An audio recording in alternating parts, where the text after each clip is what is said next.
Bharatiya Janata party ભલે રાષ્ટ્રવાદની વાત કરતી હોય, દેશભક્તિની વાત કરતી હોય, એમાં પાકિસ્તાનની પણ તે વાત જરૂર કરે છે, કારણ કે પાકિસ્તાનનું નામ લઈને જ તેને સુરાતન ચડતું હોય છે, તેના ભક્તોને તાકાત મળતી હોય છે.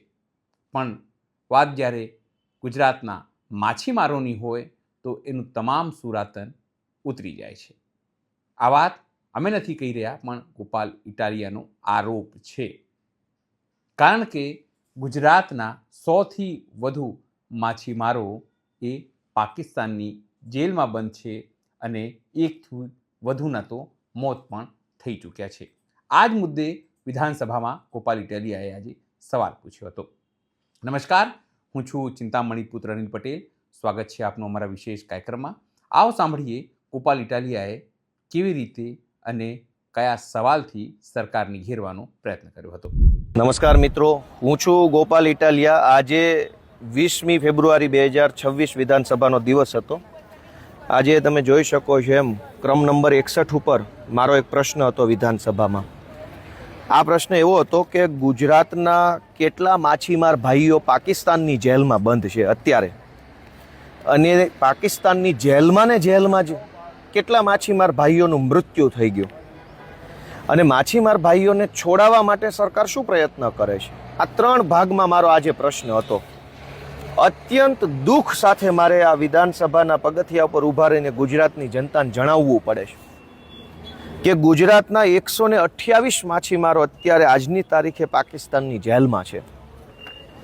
દેશના વડાપ્રધાન ગુજરાતમાંથી આવે છે, દેશના કેન્દ્રીય ગૃહમંત્રી ગુજરાતમાંથી આવે છે, દેશમાં ભાજપની સરકાર છે, રાજ્યમાં ભાજપની સરકાર છે, જૂનાગઢ, પોરબંદર વગેરે જિલ્લા પંચાયતોમાં ભાજપની સરકાર છે, તાલુકા પંચાયતોમાં ભાજપ, નગરપાલિકામાં ભાજપ, મહાનગરપાલિકામાં ભાજપ, ગ્રામ પંચાયતોની અંદર ભાજપ સમર્થિત માણસો. ડબલ એન્જિન નહીં, 5-5 એન્જિનની સરકાર ગુજરાતમાં અત્યારે ચાલુ છે. પણ અત્યંત દુઃખ અને શરમ સાથે કહેવું પડે કે આ 5 એન્જિન ભંગાર થઈ ગયા છે. 5 એન્જિનમાં કોઈ દમ નથી. કેન્દ્રથી લઈને ગ્રામ પંચાયત સુધી ભાજપની સરકાર હોય, અને આપણા રાજ્યના 3 માછીમાર ભાઈઓ પાકિસ્તાનની જેલમાં એકદમ મૃત્યુ પામે, યાતનાઓ સહન કરીને, પીડા સહન કરીને પાકિસ્તાનમાં મૃત્યુ પામે. શરમનો વિષય નથી. માણસ દુનિયામાં ગમે ત્યાં ફરે જીવે, પણ એમ કહેવાય છે કે મોત તો માદરે વતનનું રૂડું લાગે. માણસ પોતાના વતનની, કેમ કે અંતે માણસ મરે છે ત્યારે માટીમાં મળી જાય છે. માટી એટલે ધરતી, ભૂમિ, આપણી માં.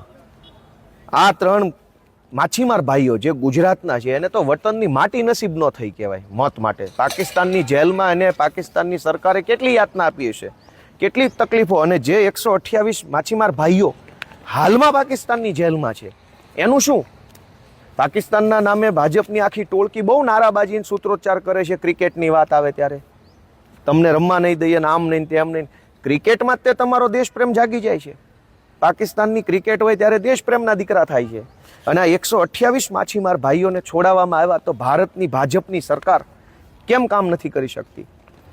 અને કેટલો શરમનો વિષય છે કે ગુજરાતના માછીમાર ભાઈઓ છે, વડાપ્રધાન ગુજરાતના, કેન્દ્રીય મંત્રી ગુજરાતના, કેન્દ્રના અન્ય 2-3 મંત્રી છે એ ગુજરાતના રાજ્યસભાના સભ્યો છે. એટલો બધો શરમનો દુઃખનો વિષય છે કે. અને બીજું કે પાકિસ્તાન એટલે એક ભંગારીયો દેશ, ભંગાર જેવી જેની વેલ્યુ છે એવો દેશ. એની સામે ભારતના માછીમારો જેલમાં હોય, ભારતની સરકાર કંઈ ન કરી શકે. મેં પૂછ્યું કે માછીમાર ભાઈઓને છોડાવવા માટે ગુજરાત સરકાર દ્વારા શું પ્રયત્નો કરવામાં આવ્યા છે, તો જવાબ આપ્યો કે રાજ્ય સરકાર દ્વારા કેન્દ્ર સરકારશ્રીને માછીમારોને વહેલી તકે મુક્ત કરાવવા બાબતે સમયાંતરે પત્રો પાઠવ્યા છે. હું તો કાગળિયા લખી થાકી, કાનુડા તારા મનમાં નથી. પત્રો લખવાના હોય કે ટેન્કુ મોકલવાની હોય?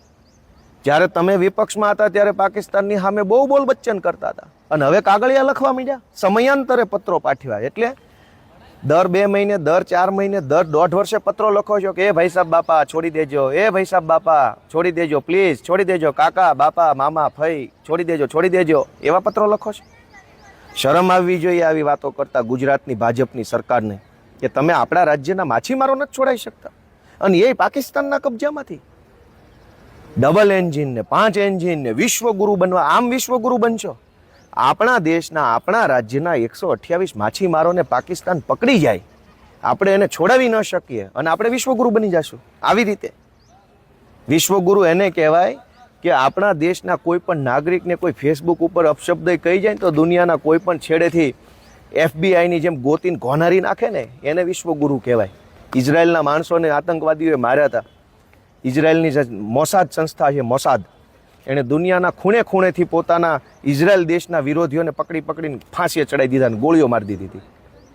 ત્યારે ઇઝરાયલને કે અંદર કહી શકાય કે આની મોસાદ નામની જે જાસૂસી સંસ્થા પાવરફુલ છે. અને આપણે 128, અને હું તો એવું માનું છું કે બની શકે કે 128 ન પણ હોય, એવું બને 128 જણા. અને આ કાંઈ થોડા કાંઈ આ હમણાં 15 દિવસ પહેલાં પકડાયા હશે, કોઈ 5 વર્ષથી, કોઈ 10 વર્ષથી, કોઈ 20 વર્ષથી જેલમાં હશે.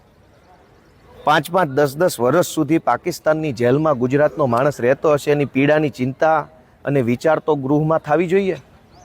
ગુજરાતની સરકારમાં બેઠેલા એક પણ માણસને ચિંતા નથી કે આપણા રાજ્યના 128 માછીમાર ભાઈઓ, અને એ હિન્દુ છે, હિન્દુ ભાઈઓને, અને હિન્દુત્વની સરકાર છે પાછી. દાવો તો એવો છે કે હિન્દુઓના સમર્થકો, તો આ માછીમાર ભાઈઓ હિન્દુ છે આપણા. અને પાકિસ્તાનની સરકાર આપણા હિન્દુ માછીમાર ભાઈઓને પકડી ગઈ અને ગુજરાતની સરકાર કાગળિયા લખ્યા કરે સમયાંતરે, પાછા દર 3-4 મહિને પત્રો લખે છે કે એ કાકા છોડી દેજો. છોડ્યા ના, તો કે છોડી દેજો, પત્ર. એટલો બધો આજે દુઃખનો વિષય છે. અને હું માછીમાર સમાજમાંથી, માછીમાર પરિવારનો વ્યક્તિ નથી. હું દરિયાકાંઠે જન્મેલો, દરિયાકાંઠા વિસ્તાર સાથે સાંસ્કૃતિક રીતે જોડાયેલો માણસ નથી. હું તો ખેડૂતનો દીકરો છું. છતાંય મને ચિંતા થઈ, અને એટલે મેં વિસાવદરના લોકોના આશીર્વાદથી આ માછીમાર ભાઈઓ માટેનો પ્રશ્ન ઉઠાવ્યો. હું ક્યારે ઉઠાવી શક્યો આ પ્રશ્ન? જ્યારે મને વિસાવદર વિસ્તારના ખેડૂતોએ ધારાસભ્ય બનાવ્યો, ત્યારે હું આપણા રાજ્યના માછીમાર ભાઈઓ માટે બોલી શક્યો. મારે ગુજરાતના તમામ લોકોને એક જ વિનંતી કરવી છે કે પાકિસ્તાનની જેલમાં રહેલા હિન્દુ માછીમાર ભાઈઓને આ ગુજરાતની ભાજપની સરકાર છોડાવી નથી શકતી. પાકિસ્તાનની ભંગાર સરકાર ઉપર આપણા ભારત દેશની સરકાર દબાણ નથી લાવી શકતી. તો તમે વિચારો કે હિન્દુ મુસલમાનના નામે ભાજપને આપણે કેમ સપોર્ટ કરવો?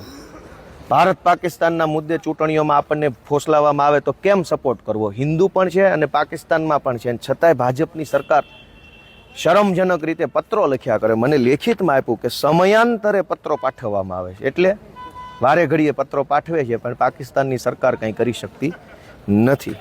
એટલે દોસ્તો, આ વિષયની નોંધ લેજો. ઘણા પ્રશ્નો છે, હું વારે ઘડીએ આવી રીતે સોશિયલ મીડિયાના માધ્યમથી તમારા સુધી વાત પહોંચાડતો રહીશ. Thank you. ગોપાલ ઇટાલિયાના માછીમારો મુદ્દે જે વિચારો, જે સવાલો હતા, એને લઈને આપ શું વિચારો છો, જરૂરથી અમારા કોમેન્ટ બોક્સમાં કોમેન્ટ કરજો. એ સિવાય અમારી યુટ્યુબ ચેનલને આપ લાઈક કરો, સબસ્ક્રાઈબ કરો, બેલ આઇકન દબાવો. સાથે મારી વેબસાઇટ છે www.gujaratpress.in, ત્યાં પણ તમે વધુ અપડેટ થઈ શકો છો. અત્યારે માટે બસ આટલું જ. નમસ્કાર.